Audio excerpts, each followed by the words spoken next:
अपराजिता। राधा वल्लभ शेर। राधा वल्लभ शेरवंश। राधे राधे महाराज जी, आपके चरणों में कोटि कोटि प्रणाम। महाराज जी, मुझे भगवान ने मनुष्य का शरीर दिया और सब अच्छी व्यवस्थाएं दी, परंतु जीवन में लगातार मिल रही असफलताओं से मेरा आत्मविश्वास टूट गया है, जिससे अकर्मण्यता और उदासीनता रहती है। जीवन पूरी तरह से दिशाहीन लगता है। ऐसा हम मान ही नहीं सकते कि किसी के जीवन में 100% असफलता ही असफलता है, नहीं मान सकते। क्योंकि दिन है तो रात आएगी, रात है तो दिन आएगा, ऐसा हम नहीं मान सकते। आपके जीवन में सफलता और असफलता दोनों का चक्र चलता है, दोनों सबके जीवन में आते हैं। हाँ, आपकी मांगे इतनी बड़ी हैं कि उनकी पूर्ति करने के लिए आपके पास कर्म सामग्री नहीं है, इसलिए आत्मविश्वास आपका टूट रहा है। अब आप हीरा का हार पहनना चाहो, जेब में 100 रुपया है और आप फिर भगवान को कोसो और अपने को कोसो, तो नहीं। अगर 100 रुपया है तो आप 100 रुपये की ही कामना कीजिए, 100 रुपये की वस्तु की, तो आपको परेशानी नहीं होगी।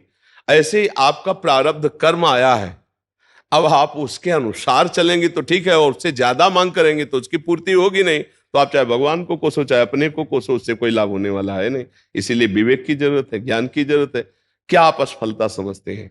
आपको बोलना सिखाया, आपके कान हैं, कितनी सामग्री आपको भगवान ने दी, सफलता ही सफलता है। और आप हमको कोई ऐसे तो दिखाई नहीं दे रहे कि आप फटे पुराने कपड़े पहनो, किसका प्रश्न है? हाँ, तो आप भगवान को या अपने को क्यों निराश शब्दों में ला रहे हैं? आप आगे से आगे कामनाएं, आवश्यकताएं सबकी भगवान पूर्ण कर रहे हैं कर्म के अनुसार। आपको जो अत्यंत आवश्यक है वो भगवान पूर्ण कर रहे हैं। वायु फ्री, अभी बीमार हो जाओ, ऑक्सीजन लगवा, पैसा लगेगा, फ्री ऑक्सीजन भगवान दे रहे हैं। जल दे रहे हैं, पृथ्वी दे रहे हैं, आकाश दे रहे हैं, बुद्धि कहां देखो, आंख कितनी सुंदर हम सब देख सकते। किसी किसी की आंख नहीं, थोड़ी देर सोचो उसका कैसा जीवन होगा। कोई बोल नहीं पा रहा, कोई सुन नहीं पा रहा, कोई तीनों से रहित है, न बोल पा रहा न सुन पा रहा, अब उसका जीवन कैसा है? आप कभी भगवान को धन्यवाद दीजिए कि आपको कितना सुंदर जीवन दिया है और आप खा पी रहे हैं। आपने कभी वो गरीबी देखी है जिसके लिए आप कोसने के शब्द में बोले? वो गरीबी देखी है? आप तो बहुत ऐसा लग रहे हैं कि अच्छे घर से हैं, तो आप ऐसा क्यों बोले? नहीं, आप ऐसा बोले क्यों? आपने अपनी वासना को इतना क्यों बढ़ा दिया? आप ऐसी इच्छाएं क्यों कर रहे हैं कि जो आपके पास पावर नहीं है उससे ज्यादा आप कर रहे हैं? आप नाम जप कीजिए, आप तपस्या बढ़ाइए, आप सत्कर्म बढ़ाइए, उसके अनुसार आपको लाभ मिलेगा। यहां संसार में कुछ फ्री नहीं है। अगर कोई राष्ट्रपति बनी बैठी तो तपस्या की है, कोई यहां फ्री नहीं है। अगर कोई अरबों रुपया में खेल रहा है तो उसने दान किया है, पुण्य किया है, तपस्या की तो है। अब पाप कर रहा है तो उसका परिणाम आएगा, सब नष्ट होगा। लेकिन पूर्व में उसने किया है, उसका फल उसको मिल रहा है। यहां एक पैसा भी फ्री नहीं है, हमारे कर्म के अनुसार ही हमें मिलता है, हमारे कर्म के अनुसार ही जाता है। अब वर्तमान में तुम्हारी खेती क्या है? ये तो तुम्हारी पूर्व की खेती है। अब वर्तमान में आप क्या कर रहे हैं?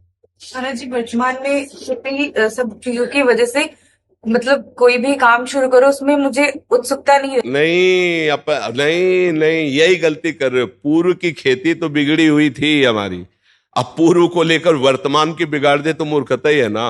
वर्तमान की खेती चकाचक करो, उत्साह संपन्न, मदीर्घ सूत्रम, क्रिया विधिज्ञम, व्यसने सुशक्तम, सूरम कृतज्ञम, दृढ़ सौहृदं च, लक्ष्मी स्वयं याति निवास है। तो ऐसे थोड़ी, उत्साह से संपन्न रहो, हर सफलता को प्राप्त करने के अंदर असफलता को रौंदते जाओ। एक बार असफल होंगे, 2 बार असफल होंगे, 3 बार असफल होंगे, चौथी बार मुझे ज्ञान हो जाएगा मैं क्यों असफल हो रहा हूं, और उसमें निकल जाएंगे।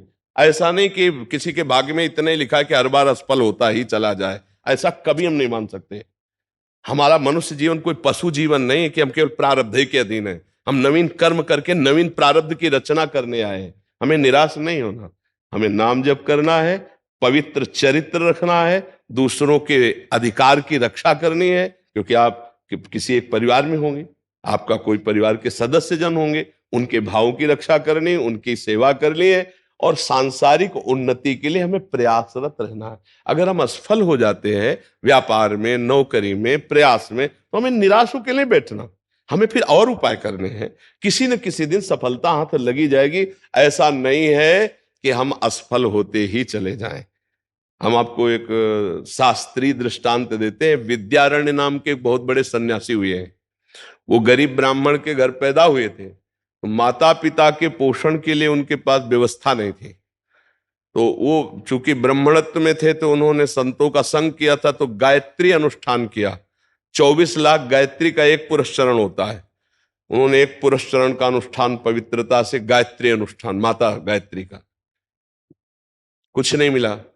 दूसरा अनुष्ठान, तीसरा अनुष्ठान, चौथा 23 पुरस्चरण की, 24 लाख गायत्री के 23 पुरस्चरण किए। अब माता पिता पधार चुके थे, यौवन अवस्था से ऊपर अवस्था क्रॉस कर गई थी, गायत्री अनुष्ठान करते करते हार गए और उन्होंने सन्यास लिया। जीव ही सन्यास लिया तो आद्याशक्ति देवी गायत्री प्रकट हो गई और उनका बेटा, यहां से लेके ब्रह्म पदवी तक तू मांग, अभी तुझे दे दूंगी। तो उनका, माता अब तो मैं सन्यासी हो गया, जब मैं धन मांग रहा था तब आप क्यों नहीं आई? तो उनका, तुम्हारे 24 ऐसे महत पाप थे, 23 पुरस्चरण से वो सब नष्ट हो गए, एक और बचा था तो सन्यास ले लिया, उससे वो नष्ट हो गया। अब तुम देवराज इंद्र पद का, कुबेर का खजाना मांगो तो मैं दे दूंगी। बोले अब सन्यासी हो गया, मुझे इसकी जरूरत नहीं है। तो इससे हमको ये मिला कि जब तक हमारे पूर्व के पाप हैं तो वो हमको उन्नति में बाधा डालते हैं, हमारा प्रयास असफल हो जाता है। तो हमको साथ में भजन ही करना है, भजन भी करना है। हमें इसीलिए कहते हैं राधा राधा राधा राधा, कृष्ण कृष्ण हरि हरि, राम राम। जो नाम तुम्हें प्रिय हो भगवान नाम, वो नाम जप करो, क्योंकि वो नाम तुम्हारे उन पापों को नष्ट करेगा। 24 पुरस्चरण मतलब एक तरह से हुए, 23 पुरस्चरण एक सन्यास, तब वो निष्पाप हुए। तो अपने लोगों के पास कितना होगा पाप? 4 माला जपे, काम नहीं बना तो अश्रद्धा हो गई। सोच, ऐसा नहीं होता। वो 4 माला फ्री नहीं जाएगा, वो 23 पुरस्चरण फ्री नहीं गए। 24वां सन्यास लेते ही माता जी साक्षात प्रकट हो गए, कहा आप जो मांगो। तो उन्होंने कहा, बहुत बड़े महापुरुष हुए हैं विद्यारण्य सन्यासी जी, उनके बड़े बड़े ग्रंथ हैं, बहुत उच्च कोटि के महापुरुष हुए। तो हमारी ये प्रार्थना है, असफलता में हमको निराश नहीं होना, हमें रौंदना है इस असफलता को। हम मनुष्य देह प्राप्त करके भगवद अंश है, हम कोई पशु नहीं है कि हम असफलता में बस झुक गए, उत्साहहीन हो गए, भगवान से अश्रद्धा हो गई, जीने से अश्रद्धा हो गई और क्रियाओं से अश्रद्धा हो गए। ऐसा नहीं, हर बार हम लड़ेंगे, एक बार विजयी होंगे।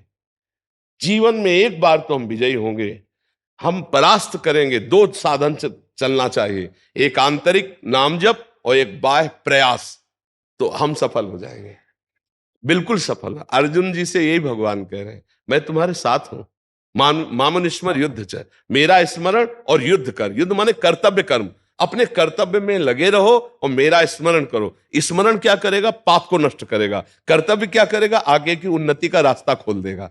अब हम लोग सही पूछो तो धर्म का आश्रय नहीं लेते, भजन का आश्रय नहीं लेते और मनमानी आचरण करते हैं।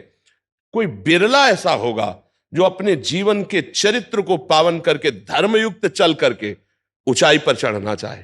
नहीं तो ऊंचाई पे चढ़ना चाहता है, लेकिन जहां से ऊंचाई बनती है उसे खो देता है, तो वो ऊंचाई कुछ दिन के बाद उसकी मिट्टी पलित हो जाती है। ये हमारी बात ध्यान रखना। धर्म के बिना आज तक कोई ऊंचाई पर नहीं चढ़ पाया है। ऊंचाई पर चढ़ने के लिए चरित्र पावन और आपका विचार और उत्साह पावन। अगर चरित्रहीन जीवन रहा तो कुछ भी रुपया इकट्ठा कर लो, तुम्हें शांति नहीं मिलेगी। कुछ भी कर लो, शांति नहीं मिलने वाली। ये हमारा धर्म प्रधान देश है, ऐसा नहीं रहा है। और अब जो है नवीन पीढ़ी इस बात, धर्म क्या है किस, इससे कोई मतलब नहीं रह गया। चरित्र क्या है, इससे कोई मतलब नहीं रह गया।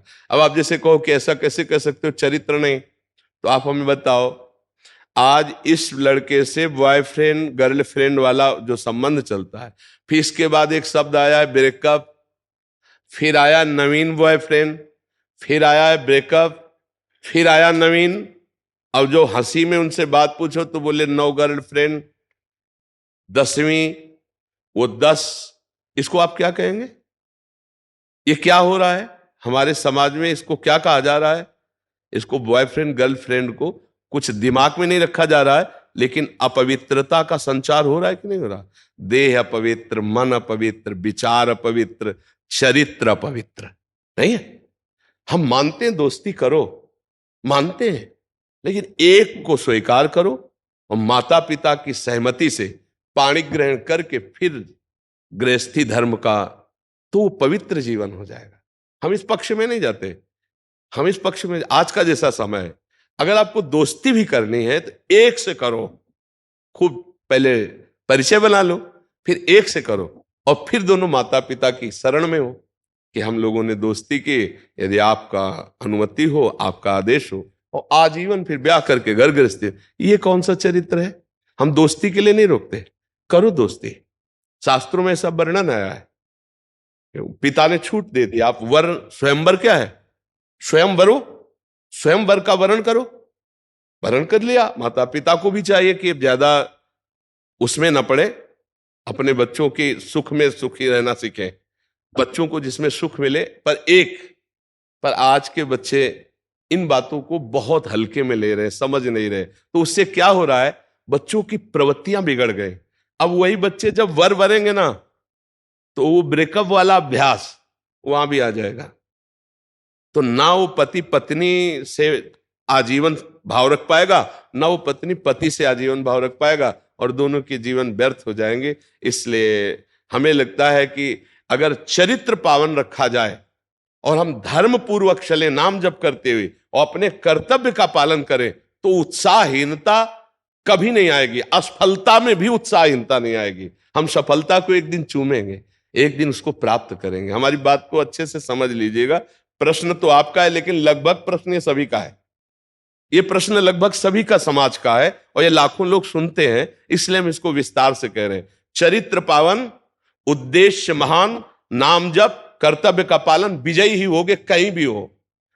पूर्व का कर्म आपको बाधा पहुंचाने के लिए आएगा, तो हमारे पास नाम है, हम उस नाम से उसको मिटाएंगे। जो नाम जप कर रहे हैं ना, उस भजन बल से उसको मिटाएंगे। वो भजन बल से नष्ट होता है, बाहरी व्यवहार से नष्ट नहीं होता है।